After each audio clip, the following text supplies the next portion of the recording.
The U.S. Department of Justice recently disclosed a seizure operation. It took control of 127,000 Bitcoin, worth more than $15 billion. Since the funds were not on exchanges but held across 25 self-custody wallets, the case drew wide attention. Many asked, has the U.S. government learned to crack Bitcoin private keys? Based on the available filings and analyses, the answer is no. The DOJ did not break Bitcoin's cryptography. The key to this operation was not a technical exploit, but the acquisition of information. To understand the story, we need to go back to 2020. That year, a mining pool called Lubian, operating in Iran, reported a hack and the loss of more than 120,000 Bitcoins. At the time, there was no public evidence pointing to a specific culprit. But years later, the blockchain analytics firm Elliptic found that these stolen coins had flowed into a set of highly interconnected wallets. The characteristics and transaction patterns of those wallets were ultimately grouped into a single cluster, meaning a single controller. Further investigation indicated that the controller was Chen Zhi. He is a Chinese citizen involved in Bitcoin mining and also linked to fraud and money laundering.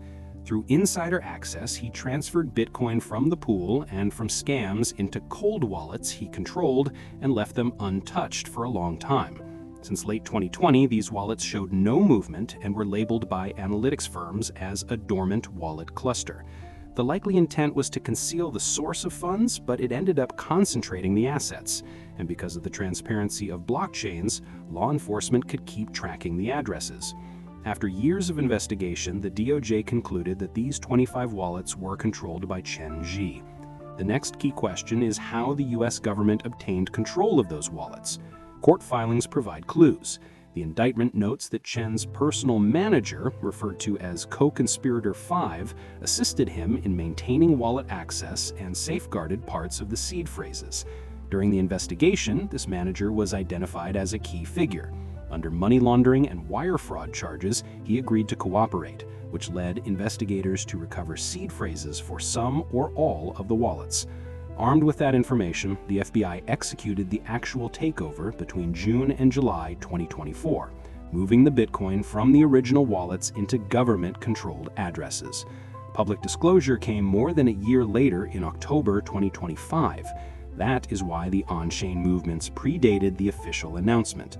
Beyond insider cooperation, some analysts believe U.S. intelligence may have also used technical means to access key backups in encrypted communications or cloud storage. A similar pattern appeared in the 2016 Bitfinex case, where investigators found unencrypted private key files via a lawful cloud search. But in Chen's case, the most widely accepted explanation is still insider cooperation. Putting the pieces together, we can say this with confidence. The operation was not a cryptographic break, but the outcome of investigation and intelligence work. Bitcoin's encryption remains intact, and what ultimately determines ownership is how securely the keys are managed. As of October 2025, the principal suspect, Chen Zhi, has not yet been arrested, but the related funds are under U.S. government custody. This means that in crypto, even when assets sit entirely on-chain, once the private key is exposed or obtained, the assets face the risk of loss.